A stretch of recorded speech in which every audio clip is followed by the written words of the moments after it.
Amnesty is defined as a pardon extended by the government to a group or class of persons, usually for a political offense. The act of a sovereign power officially forgiving certain classes of persons who are subject to trial but have not yet been convicted.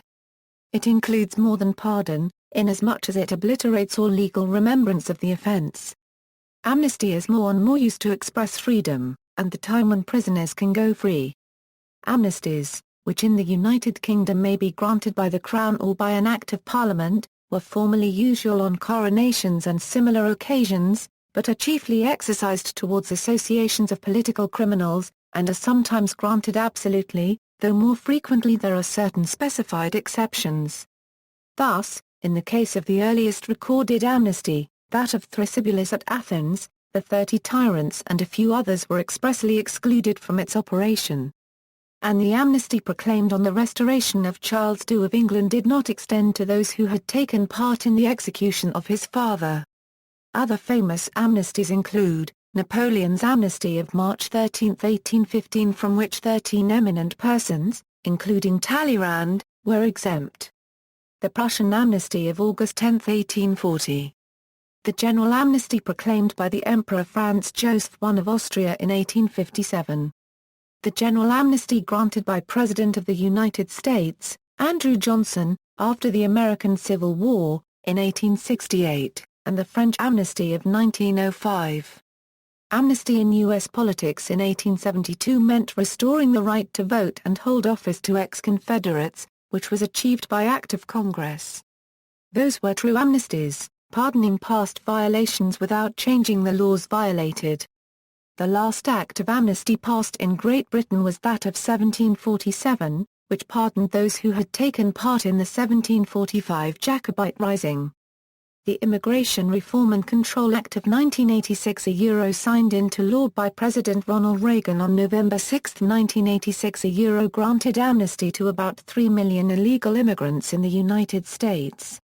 On January 2, 2014, the New York Times called on the United States to grant amnesty to Edward Snowden, the fugitive who stole U.S. state secrets when working for an NSA contractor and released them to the world. Purposes: an amnesty may be extended when the authority decides that bringing citizens into compliance with a law is more important than punishing them for past offenses. Amnesty after a war helps end a conflict. While laws against treason, sedition, etc. are retained to discourage future traitors during future conflicts, it makes sense to forgive past offenders, after the enemy no longer exists which had attracted their support but a significant number remains in flight from authorities. Amnesty is often used to get people to turn in contraband, as in the case of China's gun restrictions, or the Kansas City ban on pit bulls. Advantages of using amnesty may include avoiding expensive prosecutions, prompting violators to come forward who might otherwise have eluded authorities, and promoting reconciliation between offenders and society. An example of the latter was the amnesty that was granted to conscientious objectors and draft dodgers in the wake of the Vietnam War in the 1970s, in an effort by President Carter to heal war wounds. An example of an argument made for amnesty for undocumented immigrants is that they would be allowed to qualify for higher-paying jobs, scholarships, and other services. According to the Center for Study of Immigration Integration, if California alone were to adopt an amnesty program, they would benefit by $16 billion. With amnesty, immigrants can seek out higher education. A RAND study found that, by the age of 30, a Mexican immigrant woman who becomes a legal resident can obtain a college degree. With a college degree she will pay $5,300 more in taxes and cost $3,900 less in government expenses each year compared to a high school dropout with similar characteristics.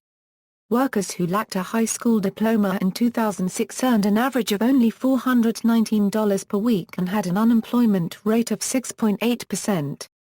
In contrast, workers with a bachelor's degree earned $962 per week and had an unemployment rate of 2.3%, while those with a doctorate earned $1,441 and had an unemployment rate of only 1.4%. Changing a law is a better way to achieve whatever benefit an amnesty offers. If a nation determines that the law has made criminals of people who have done no harm, or deprived the nation of a benefit, and will in the future. Changing a law allows new conditions and requirements, offering more control over the results of any change, than amnesty. Controversy. Amnesty can at times raise questions of justice. An example was the Ugandan government's offer not to prosecute alleged war criminal Josef Kony, in hopes that further bloodshed would be avoided. David Smock noted, "The downside of it is the impunity that it implies. That people can commit atrocities and say that they will only stop if they are given amnesty." A controversial issue in the United States is whether illegal immigrants should be granted some form of amnesty. It is proposed that illegal immigrants be able to come forward and immediately receive probationary status. This is criticized as being a reward for breaking the law. California Republican Governor Arnold Schwarzenegger said an amnesty program similar to the one the federal government undertook in the late 1980s would be ill-advised today. "It just didn't work. It backfired big time. It sent the wrong message, you come here illegally, and then we go and give you amnesty. So then, your next million come and they say, hey, we get amnesty, this is really terrific." Some allege that at the national level an amnesty program would cost $2.6 trillion. This would only include the costs for the first year.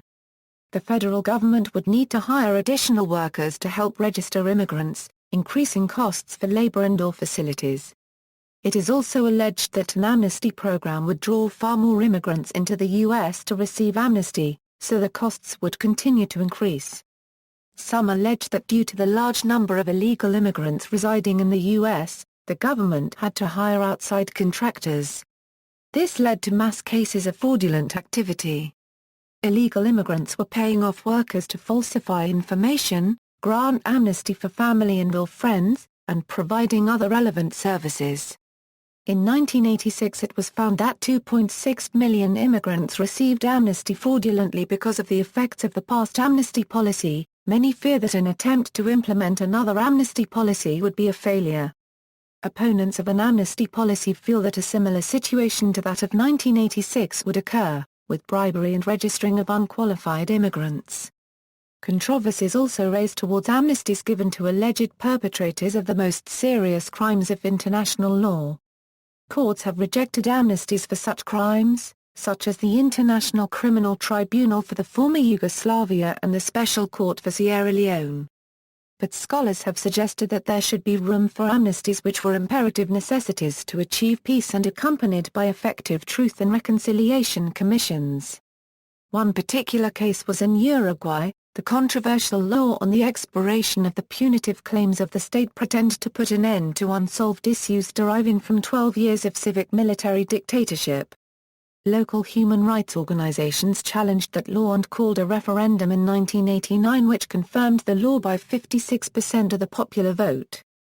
Related uses of the term amnesty is also any initiative where individuals are encouraged to turn over illicit items to the authorities, on the understanding that they will not be prosecuted for having been in possession of those items. A common use of such amnesties is to reduce the number of firearms or other weapons in circulation. Several public schools with a zero-tolerance policy on drugs or weapons have an amnesty box in which students may dispose of contraband objects brought to school without consequence. Amnesty was used in South Africa, during the 1990s, as part of the TRC. An amnesty law is any law that retroactively exempts a select group of people, usually military leaders and government leaders, from criminal liability for crimes committed. In the illegal immigration debate, allowing illegal immigrants to legally remain in the United States is often called, usually by its opponents, amnesty. Some observers contend that the word amnesty is improperly applied here. One reason is that the proposals under consideration include financial penalties for illegal immigrants. Another reason is that the government's current practice is generally to deport but not prosecute illegal immigrants, and so there is sometimes no legal adjudication of guilt to be forgiven. Many libraries have an amnesty week where people can return late library books and they will not be charged a fine for having them out. At the United States Military Academy and the United States Naval Academy, Any head of state visiting the academy may ask the superintendent to grant amnesty to members of the Corps of Cadets with outstanding punishment tours, freeing the restricted cadets from further punishment tours. In the past this was for all offences, but in recent times only cadets with minor offences are eligible for amnesty, while cadets with major offences are ineligible. See also, tax amnesty, amnesty law, references.